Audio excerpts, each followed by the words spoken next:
What's up, guys? We are back again, and we are finally going to be reviewing another series I absolutely loved, The Punisher, that was on Netflix, Marvel's Netflix. Again, if you guys never watched this show, you are very much degrading because, man, this show is so amazing. It really introduced The Punisher not only into from the world of comics, but in a different light a little bit, and also from a not really a different view, but a respectable view from not only the character of Frank Castle, but the Punisher. And then also John Bertho did an amazing job at portraying Frank Castle, and it just was an absolute magnificent to just sit here and watch it. I mean, I don't even know where to begin, man. I mean, because they went into so much detail in season 2 with the Punisher, and then the actual show, it went into more detail about how he was, that this version, again, that they went into a way where Frank Castle was in so deep doing a lot of spec ops stuff, to where he was doing missions he didn't believe in, and then when things that he knew he was going to take to higher ups about his commanding officers, and some were very dirty, and when they found out, they ended up killing his family and putting it on gangs.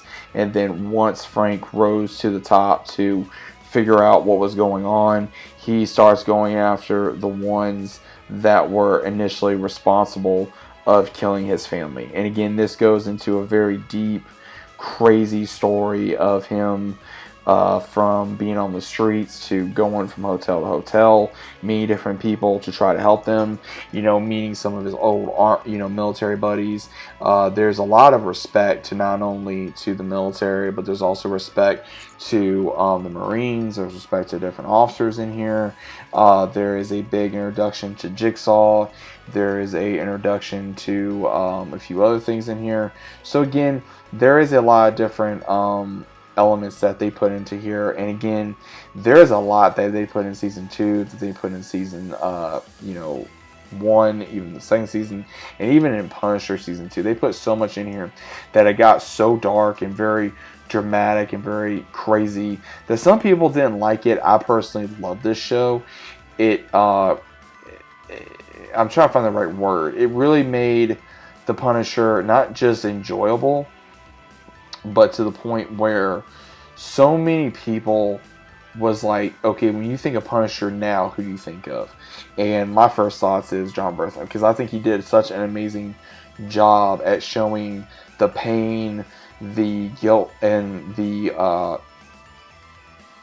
sorrow from everything of not only losing loved ones, but losing yourself when you get so eat up with all that darkness, and it's either going to destroy you or you can use it to take on other evil that's out there in the world. And that's pretty much what it shows with this character, that he does so he can help the world, and he can do things that not other people can do, and goes beyond the limit. And there's other inductions.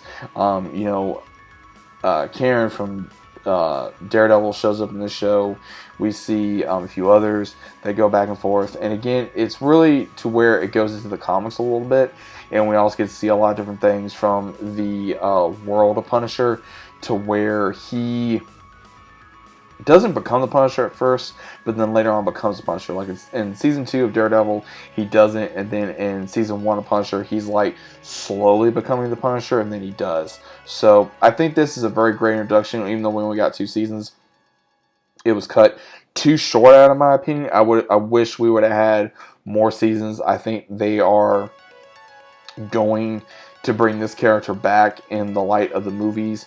That way we can enjoy him not only in the movies, but now currently in the MCU. Since, again, the MCU is doing so much that a lot of people, including myself, are wondering what the hell is going on. Are we going to be seeing this, or what's going to happen with this? I don't know, but I think a lot of people that are Marvel fans, they either watch these shows or they don't. And again, it's up to you personally, and there are some Marvel shows that do better than others, and I think that this honestly is a lot better in my opinion than some of the shows that they put on Disney Plus. Again, that's just my opinion. You guys don't have to agree with me, but overall, what are your thoughts of Marvel's The Punisher on Netflix? It's still on Netflix, I think, or you can watch it someplace else. I'm not entirely sure if it's still on Netflix. It should be, or again, or if it's on Disney Plus now. I mean, it should be on either one. Definitely watch it. If you never watched it, go check it out and have your own thoughts on it. If you love it or if you don't like it, that's fine. If you try to watch it, you can't get into it, that's fine too.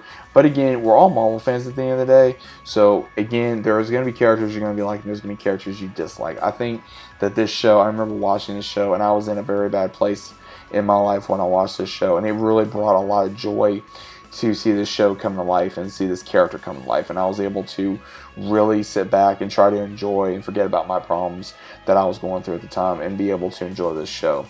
But overall, guys, what are your thoughts about The Punisher down in the comments down below? Did you guys like it? Did you hate it? Did you enjoy it? What were your overall thoughts? I personally like to know down in the comments down below. If you guys are new to the channel, leave a like, subscribe to the channel. You guys know what to do, and I'll see you on the next one.